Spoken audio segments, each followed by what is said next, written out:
Ladies and gentlemen, welcome back to the channel. Tesla stock blasted higher today, closing the day up 4%. We're going to take a look at the option activity, what's going on in Tesla, and what I think is coming next for Tesla. And that is ultimately a run into the 500s. Now, we do have some economic data coming out tomorrow as well that will be very important for this market, that will likely have an impact on Tesla stock as well. First things first, hit the like button. Secondly, subscribe to the channel and check out that link down below in the description of this video if you want to come join the trading community alongside about 200-ish other members. What we are doing is going out, finding small cap AI stocks with hidden potential that the markets don't exactly realize yet. We're going out, taking on positions. The idea is we want to be early in high quality AI stocks, and we are doing just that.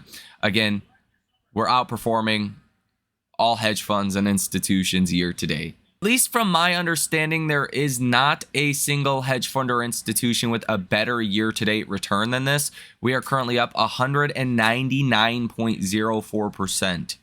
Almost 200% year to date. And I think it's going to get even more dramatic into the end of the year and really even into October.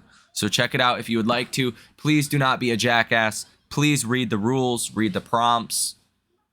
If you have any issues, message me on Patreon. But don't be a jackass. I'm not a financial advisor. I'm not a financial planner. I am just here to try and spot opportunities where Wall Street is overlooking them. And you could lose money. You could lose all your money if you're a jackass. So don't be a jackass. And let's get into today's episode. Okay, so first things first, Tesla had a big day today. Partially, I think, because of the news yesterday, where it was the best week of insurance registration numbers in Q3. Okay, it was 17,300. Tesla stock sold off a little bit yesterday, was down about 2%. And I think Wall Street is starting to realize, oh, wait, we should probably take into account that news from yesterday. Now, you also had Wolf Research that came out today and said that Tesla's Q3 number is likely going to be better than Wall Street is currently expecting. The whisper numbers on Wall Street right now are about 430,000 deliveries, and we could actually be over 500,000 for Q3. And we should be getting Tesla's delivery numbers next Thursday. Is going to be October 2nd. So we should be getting those relatively soon.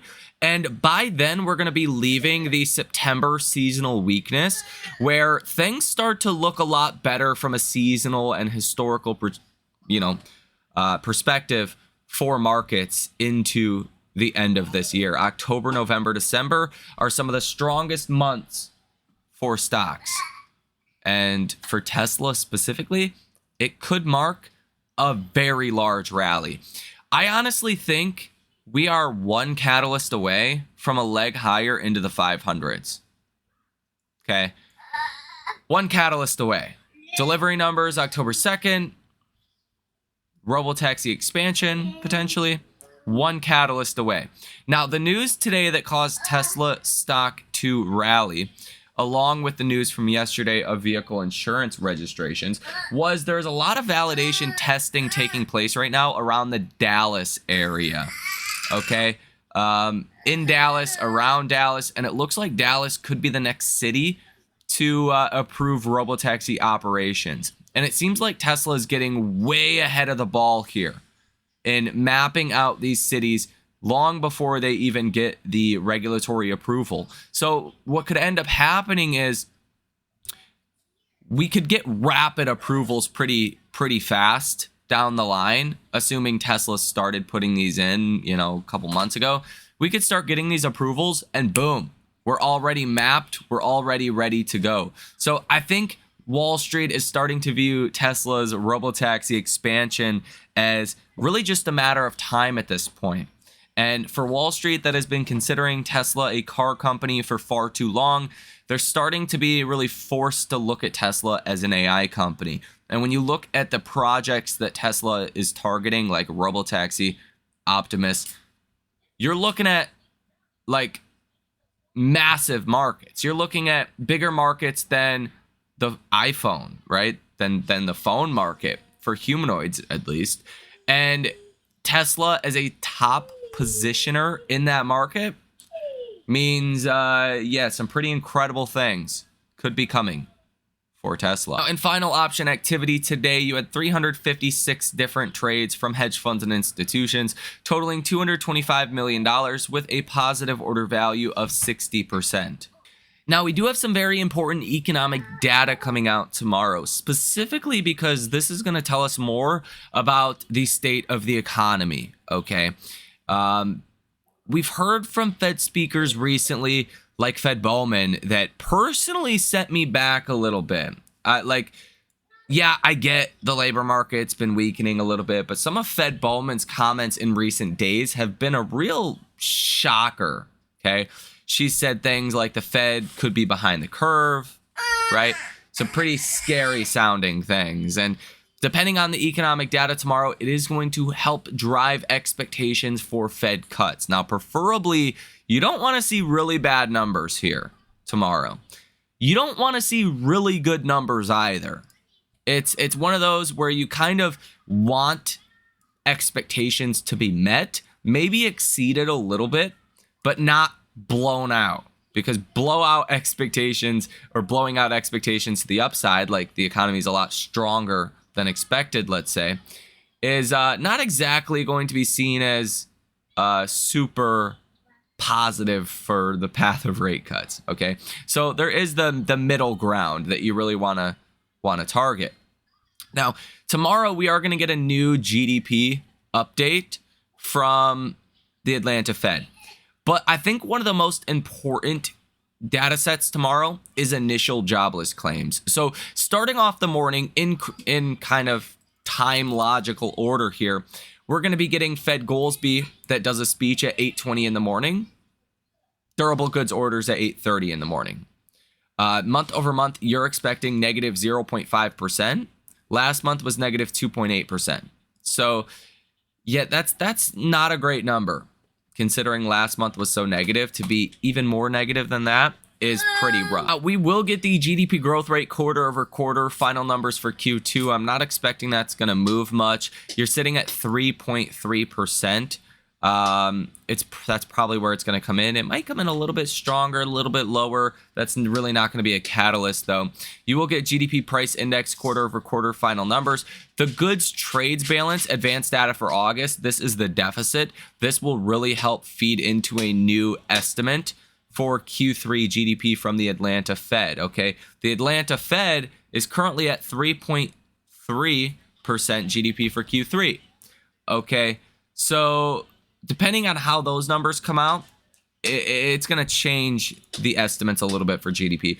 But it's really initial jobless claims that I think is going to be the most important catalyst tomorrow. You're expecting anywhere from 235,000 to 240,000 initial jobless claims. We did see a recent spike here, as you can see on this chart, when we came in at about 264,000. Last week, we were expected to come in at about 260,000. We actually fell to 231,000. So last week was really good as far as that is concerned. But if we were to spike high again, it's a little bit of a yellow flag. It's not the end of the world, just a little bit of a yellow flag.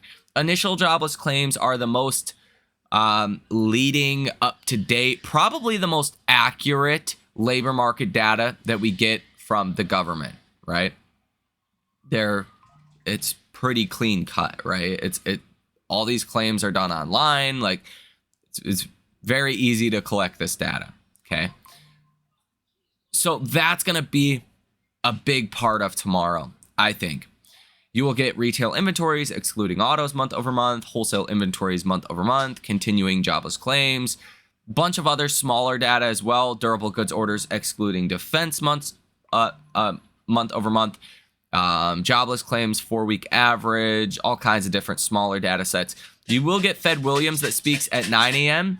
and at 10 a.m. existing home sales. Home sales numbers came in really good today. So if we can get real estate that starts to move, that would be a fantastic for this economy. It's one of the low-key catalysts that I have for next year is the real estate market starts to move again. People can start to literally buy a home, sell their home, and move again, right? And that could unlock tens of billions of dollars in value for people and take that money to their bank accounts. That is something you do not want to overlook. As rates come down, that's going to be big. Now, does Fed Bowman take the similar approach as, a couple of days ago? Says some scary headlines. I don't know. Something to watch for.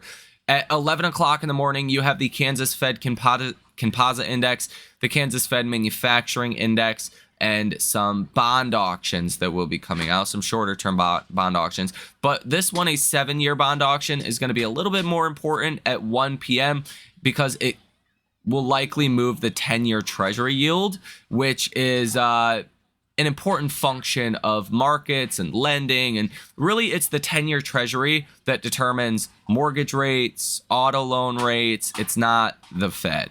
That's a common misconception. The CNN Fear and Greed Index today is coming in at 57, which is barely in greed territory. Market momentum is neutral. Stock price strength, extreme greed. Stock price breadth is neutral. Put and call options, extreme greed. Market volatility is neutral. Safe haven demand is neutral. And junk bond demand is currently in fear. You can see here the AI Investor Sentiment Survey coming in at 41.7% of investors that are bullish, neutral at 16%, and bearish at 42.4%.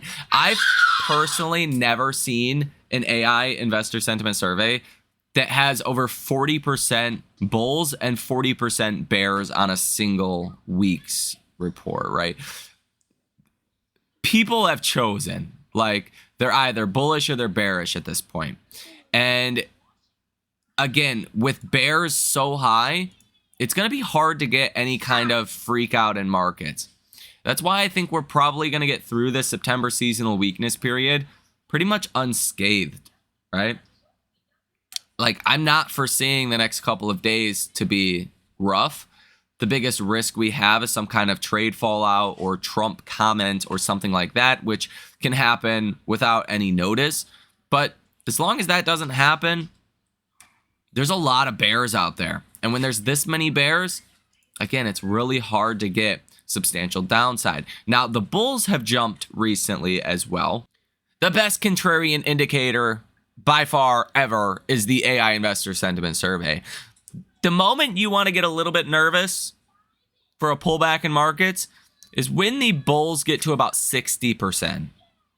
So, when that happens, that's when you want to watch out a little bit. 50% or higher, if it's coupled with 20% bears, a really low historical bear number, can also be a little bit of a red flag if that neutral level is higher. But when you're at 42% of bears, it's almost always a green light for stocks. And at this point, I think we're setting up for a very strong end of the year rally for markets and for Tesla. Again, as I said in the video 2 videos ago, okay? You want to be vigilant here. Not necessarily cautious, not going out and, buying a bunch of puts. You want to be cautious here. The economy is not in a place where we can just absorb massive shocks. Okay, things have slowed down from a labor perspective. So if something happens with trade, a shock event happens, that's obviously not going to be great. And that's something that I'll keep you posted on, but I just don't see it as of now. So I'm still 100% long this market. If I do, trim or buy some puts or whatnot, it'll be posted in the trading community first. But I will definitely give you guys a heads up on this channel. I think Tesla, again, is one catalyst away from a very large rally. And that's how I'm positioned. And you can see just how, you know, bullish people have gotten recently in Tesla. Like, I'm not the only one that is under this view. Institutions, Wall Street, they've all gotten dramatically more bullish in the stock as well. So let me know your thoughts on this down below in the comment section. Hit the like button and subscribe to the channel if you have not done so already. Check out, again, that link down below in the description of this video to come join the trading community if you would like to. Have a great rest of your day, and I will see you in the next one.